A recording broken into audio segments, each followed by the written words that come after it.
Hey everyone, Mike from SmitFit here. It's my first ever video on my SmitFit YouTube channel. Obviously I do product reviews, but this time I'm doing a product review, but in a way that is going to give you an idea of what I'm about with my health and fitness and well-being stuff with my personal training brand. So I picked these up the other day and I created a post in my free content page. I'll put the description, I'll put that in the description box, a link to that. But there's a massive stigma around food, and lots of people that are overweight do tend to lead towards getting food anxiety and trying all these rapid, fast weight loss diets and stuff. But I think most people that are in those positions that dive on board with those diets, they're not sustainable long term. And so this video is about making you understand the awareness around food and calories and that sort of stuff. And so what I've got for you guys today is we've got from X50, we've got cauliflower chips, sea salt flavor, and we've got same brand X50 broccoli chips, barbecue flavor. Now, I'm just going to go over to the back, okay? And I want you to read this if you can.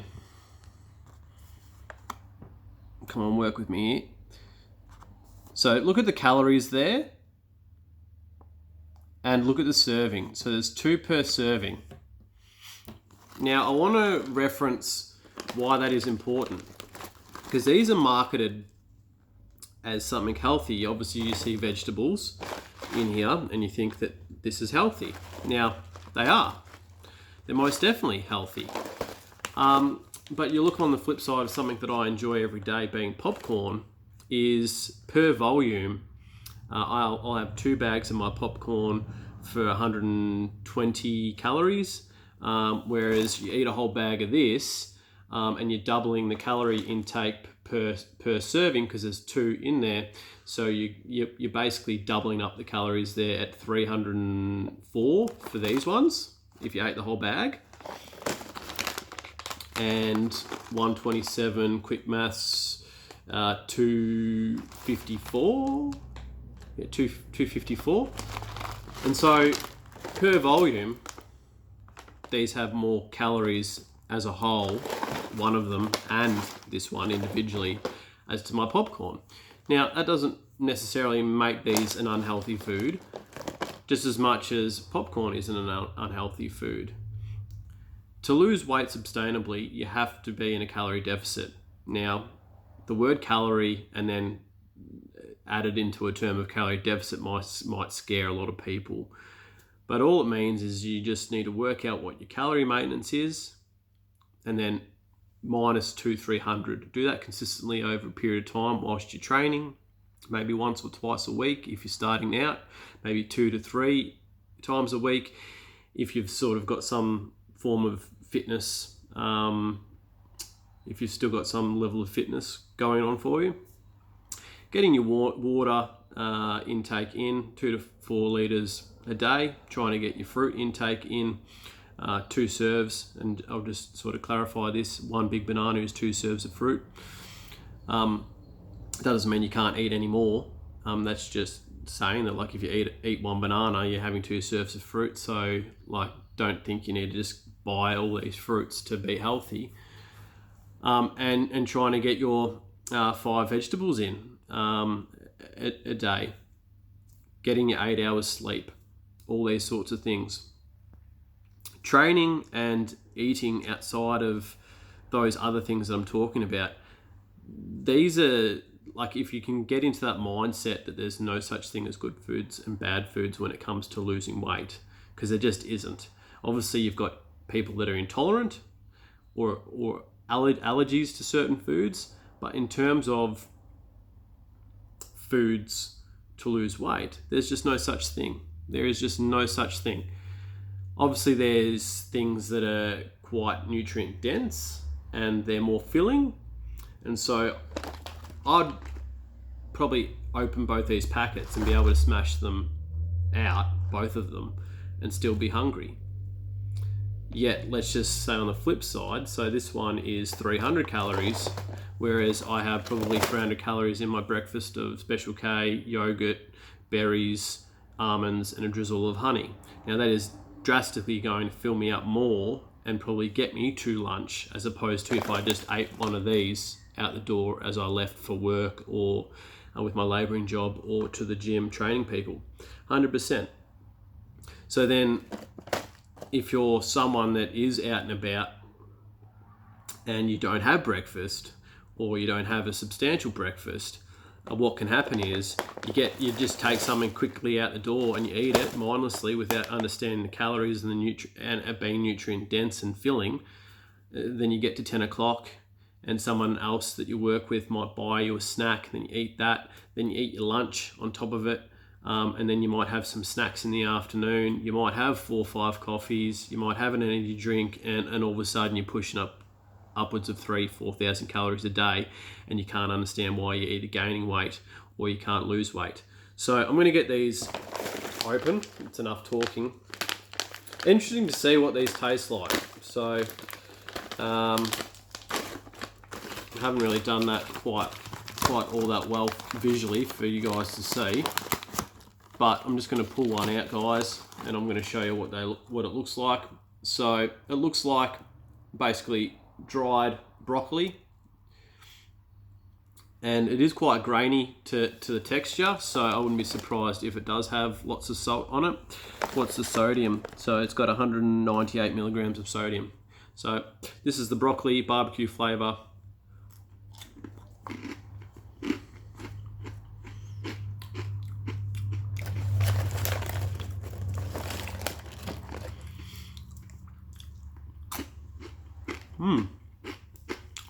They're interesting.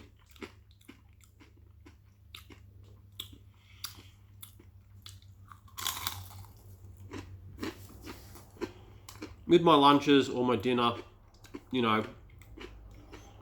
broccoli is something that I don't mind eating by itself.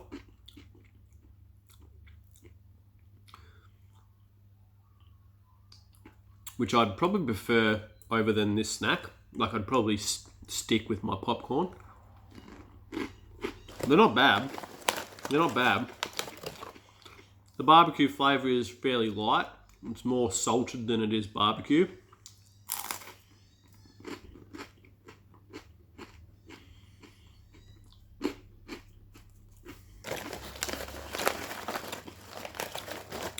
So, anyone that's watching this,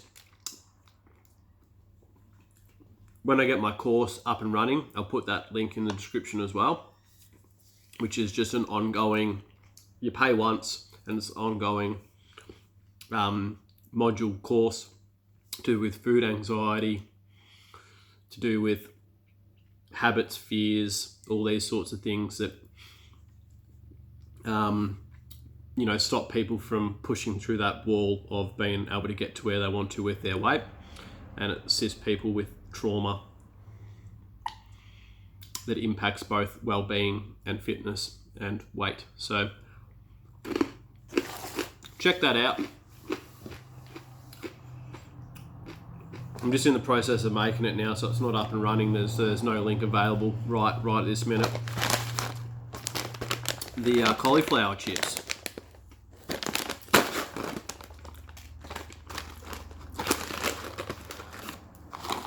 So there they are, and these ones are just lightly salted apparently, so we'll just see what they're like.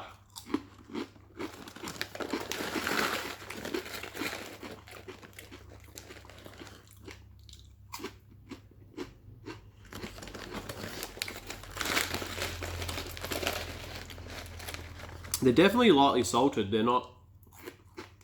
Oh, I've got a little bit of salt on that little handful.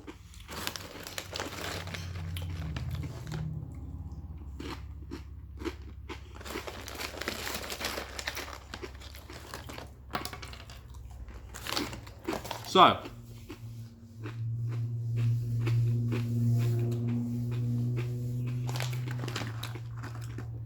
real cauliflower, obviously real broccoli. They're gluten-free, vegan and vegetarian, so they're probably good for people that are intolerant to gluten and also have a preference of being vegan or vegetarian. So ingredients: cauliflower 84%, rice bran oil, sea salt. So there's not much in there in the way of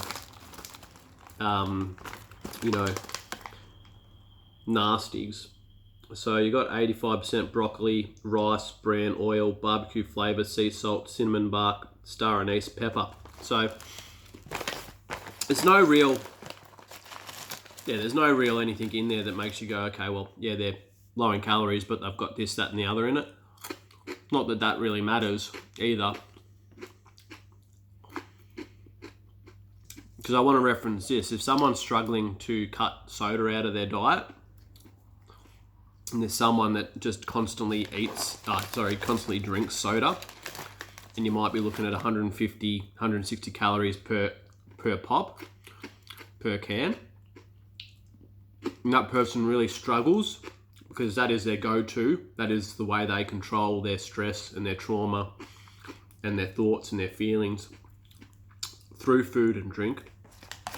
Is it might be a case where they have to go and consume some zero sugar drinks that have got like 5 or 10 calories in it, and maybe slowly wean themselves off it to where they can then sustainably enjoy that in a much more healthier way, where they can go back once a week or once a fortnight and have Coke without getting anxiety or getting triggered with the emotions that they used to feel whilst having these products in their overweight state. So, yeah, I don't think I buy these products again, from the standpoint is that I just prefer my popcorn. So I'm not really, and I think these were quite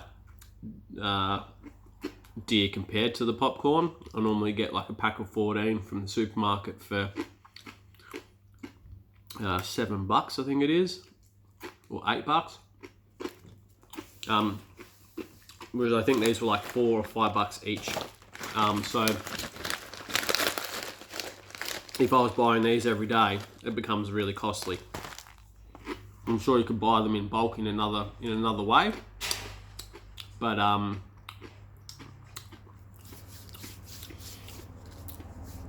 yeah, so I'd prefer my popcorn, but this video is just for you guys to be able to understand that there is no such thing as good foods and bad foods when it comes to losing weight. It's all about the calorie intake that you have on a day-to-day basis, but also from a much more broader perspective is that it has to be a calorie deficit of like a whole week. And so let's just say we set your calorie intake at 2,000, and one of the days you blew over by like 200 calories. It's not the end of the world. You haven't stuffed up. You haven't instantly gotten fatter or whatever, despite maybe fluctuations on the scales. You might find that the next day, if you detach yourself away from those thoughts and feelings, that you might end up having a day where you only consume 1,800 calories. And so then you average that out and you're still at your 2,000 calories. But I think a lot of people are just always looking for the quick fix, and there just isn't. I obviously lost 26 kilos and a lot of body fat percentage, where I was pushing upwards of 40, where I was running the risk of cardiovascular disease, heart attack, stroke, all those sorts of things. And I just had to consistently train 2 to 3 times a week. I had a physical job, which probably helped a little bit. But I had to get my protein in, I had to get my calories in. I drank once or twice a week, not to excess, but within that, I'll go a little bit broader with the drinking aspect. Is if you're someone that drinks heaps, like alcoholic beverages, and you have 6 wild turkeys 3-4 nights a week at 1,400 calories per 6 cans, but everything else is all good, you still add that to your calorie total, and you can see why people struggle to lose weight. So I hope this information's helped. If you want to reach out to me on my social media platforms and that sort of stuff, I'll put all those in the description. please feel free to subscribe and click on that notification bell for any updates. I'm more frequent on, it's a bit different. The way my Instagram is, it's more skewed towards like all my gym clients, and my Facebook is more skewed towards my online services, online coaching, and my sort of online courses that I'm going to start delivering soon. So anyway, guys, hope this hasn't been too boring. Please leave a comment if any of this resonated with you. Feel free to jump into the free content group, share your thoughts, feelings, emotions in a safe place, and I'll catch you all guys around. All right, cheers.